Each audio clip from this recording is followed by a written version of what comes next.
Question number 15. In a smart city, two main roads MN and PQ are shown by lines and crossing by the point O. तो देखो MN and PQ एक road है, ठीक है, and O जो है दोनों point intersect, दोनों जो लाइन है इंटरसेक्ट करेगा, ठीक है।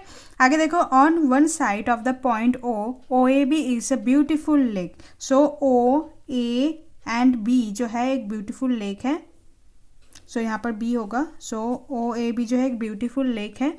आगे देखो, while on the other side OCD, so OCD यहाँ पर एक हिस्टोरिकल मॉन्यूमेंट है। Okay, so based on the above information question, आपको क्वेश्चन का आंसर गिवन करना होगा। Find the value of x, आपको एक्स का वैल्यू निकालना होगा। आप कैसे निकाल सकते हो एक्स का वैल्यू? तो देखो, पहले तो ये एंगल जो ए है यहाँ पर गिवन है, ये 90 डिग्री का है, ठीक है। आपको ये वाला एंगल जो है वो निकालना होगा। सो वन देखो, एक लीनियर पेयर है, सो 180 से 130 माइनस करोगे तो क्या होगा 70। या तो आप ऐसे भी कर सकते हो, 130 से 90 सब्ट्रैक्ट करोगे तब भी आपका आंसर आ जाएगा, ठीक है। सो देखो, क्योंकि ये एक्सटीरियर पॉइंट है, एक्सटीरियर पॉइंट से जो ऑपोजिट इन दोनों का सम 130 होता है, सो आप लिख सकते हो ऐसे x plus 90 degree equal to 130 degree, ठीक है। दो एंगल का सम जो होता है एक्सटीरियर एंगल का इक्वल होता है। सो एक्स का वैल्यू निकालना है, सो 130 डिग्री प्लस है तो यहाँ पर हो जाएगा ये माइनस, और माइनस का 90 degree. So x equal to क्या हो जाएगा 40 डिग्री। एक्स जो है उसका एंगल हो गया आपका 40 degree. Okay, next, what will be the value of y, आपको वाई का वैल्यू निकालना है। सो देखो, ये जो है ऑल्टरनेट इंटीरियर एंगल होगा, सो जितना एक्स का एंगल होगा वही वाई का एंगल होगा। So angle x equal to angle y is equal to 40 degree. Reason क्या लिखोगे? ऑल्टरनेट इंटीरियर एंगल, ठीक है, alternate interior angle. Next third part देखो, थर्ड में दो पार्ट है और पार्ट है, तो या तो आपको ये करना होगा या तो आपको ये करना होगा, ठीक है। सो पहले ये वाला देखो, if OA equal to 70 meter, OA यानी कि O से यहाँ तक का जो डिस्टेंस है वो है 70 meter, and OB equal to 250 meter, O से B का डिस्टेंस जो है 250 मीटर, ठीक है। Then find the length of AB, आपको AB यानी कि यहाँ से यहाँ तक का जो डिस्टेंस है वो आपको निकालना होगा। कैसे निकालो? देखो, ये 90 डिग्री है तो इसका ये हाइपोटेन्यूज हो गया, ये आपका बेस हो गया, ये आपको परपेंडिकुलर, तो आप पाइथागोरस थ्योरम से निकाल सकते हो, ठीक है। सो पाइथागोरस थ्योरम में क्या होता है, हाइपोटेन्यूज का square is equal to perpendicular का स्क्वायर प्लस बेस का स्क्वायर। हाइपोटेन्यूज आपका गिवन है 250, सो 250 का स्क्वायर इक्वल टू परपेंडिकुलर आपको निकालना है एंड बेस आपको गिवन है 70, सो 70 का स्क्वायर। 250 का स्क्वायर क्या होगा आपका 6500 equal to perpendicular square plus 70 का स्क्वायर क्या होगा 4900। अब आपको परपेंडिकुलर का स्क्वायर निकालना है तो क्या करोगे, सिंपल परपेंडिकुलर का एज इट इज यहाँ पर रख दो एंड प्लस 4900 है इक्वल टू किस साइड भेजो तो वो माइनस का हो जाएगा।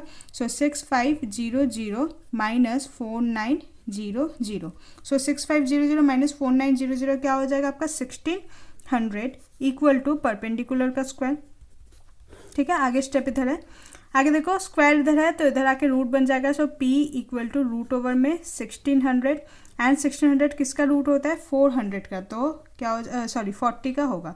सो परपेंडिकुलर क्या हो जाएगा आपका 40 मीटर, यानी कि A से B का डिस्टेंस होगा 40 meter, AB equal to 40 meter. Okay, next इसी का देखो और एक पार्ट है, find the value of Z, आपको Z का वैल्यू निकालना है। Z यहाँ पर आपका यहाँ पर है, तो देखो ये 40 है तो Y भी क्या होगा 40 है। आपने सेकंड पार्ट में ही किया था, Y का एंगल जो है 40 डिग्री होगा। तो देखो अगर OCD एक ट्राइंगल है, सो एंड ट्राइंगल का जो इंटीरियर सम होता है वो क्या होता है आपका 180, that means Z plus Y, so Z plus Y equal to 180 degree.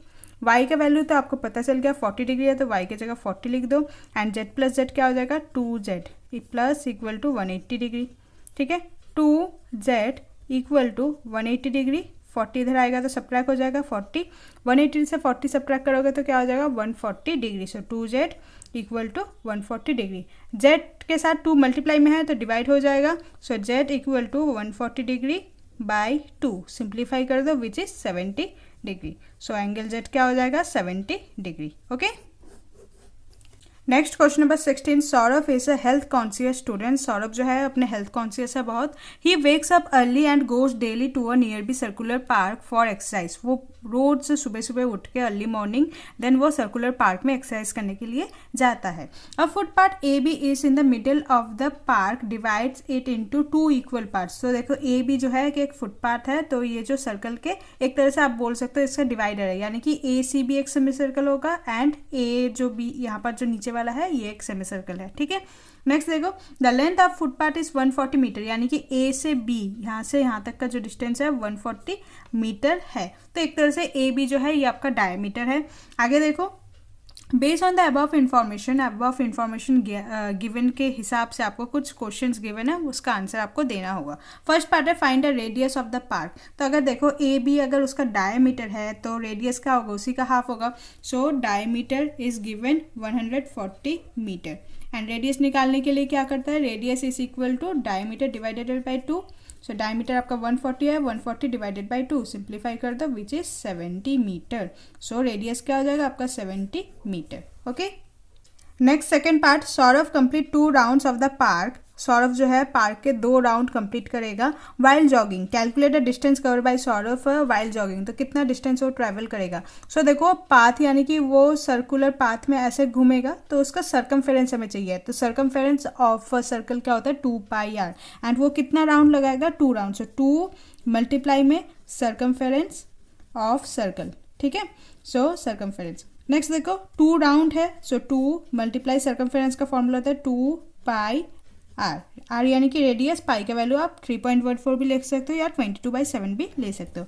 So 2 multiply 2, पाई का वैल्यू 22/7 एंड रेडियस हमने अभी निकाला था विच इज 70। ठीक है, 7 1 जा 7 10 जा, देखो 2 2 जा 4। ठीक है, एंड 4 22 जा इज 88 एंड एक 0 है, सो 880 मीटर। सर्कमफेरेंस है, डिस्टेंस है तो मीटर होगा। ठीक है यूनिट। नेक्स्ट थर्ड का 2 पार्ट है, या तो आपको ये वाला करना होगा या तो ये वाला करना होगा। So find the perimeter of the shaded region. तो पेरीमीटर निकालना है शेडेड रीजन का। तो पेरीमीटर यानी कि यहाँ पर ये सेमी सर्कल बनेगा। देखो एक तो ये वाला पोर्शन है, ठीक है, तो पेरीमीटर का सेमी सर्कल का जो पेरीमीटर होता है ये होता है पाई आर एंड डायमीटर भी ये टच करेगा। So pi r plus d. ठीक है, सो पेरीमीटर जो होगा सेमी सर्कल का,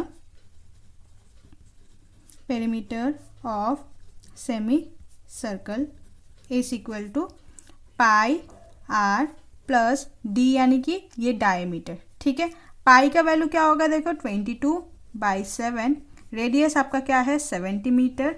ओके, देन प्लस डी यानी कि डायमीटर विच इज 140। 7 1 जा 7 10 जा, सो 22 मल्टीप्लाई 10 क्या हो जाएगा 220 प्लस डायमीटर का 140 मीटर। नेक्स्ट 220 प्लस 140 क्या हो जाएगा आपका 360 meter. So this is the perimeter of the semi circle. ठीक है, now find the area of the semi circle A C B. A C B ये जो शेडेड रीजन है इसका आपको एरिया निकालना है। तो सेमी सर्कल का जो एरिया होता है लिखेंगे formula, area of semi circle, formula क्या होगा हाफ पाई आर स्क्वायर। देखो पाई आर स्क्वायर सर्कल का होता है एंड सेमी सर्कल यानी कि उसका हाफ है तो 1/2 लगा दो। ऐसे भी कर सकते हो आप अगर फॉर्मूला याद ना हो तो। सो 1/2, पाई का वैल्यू देख लो 22/7 एंड रेडियस तो आपको निकाला था आपने 70। सो 70 मल्टीप्लाई में 70। 7 1 जा 7 10 जा, 2 1 जा 2 11 जा, सो 11 मल्टीप्लाई 7 क्या हो जाएगा 77 और 0 770 मल्टीप्लाई 10। सो 770 मल्टीप्लाई 10 क्या हो जाएगा 7700 मीटर का स्क्वायर। एरिया है तो मीटर का स्क्वायर यूनिट होगा। ठीक है, सो यही आपका क्वेश्चन पेपर था। तो आप अच्छे से बहुत अच्छे से प्रैक्टिस करना होगा आपको। अगर आपको कोई भी डाउट है तो कमेंट सेक्शन में पूछ लीजिएगा। All the best for your exam. Hope you like this video. Please like share and subscribe. Thank you.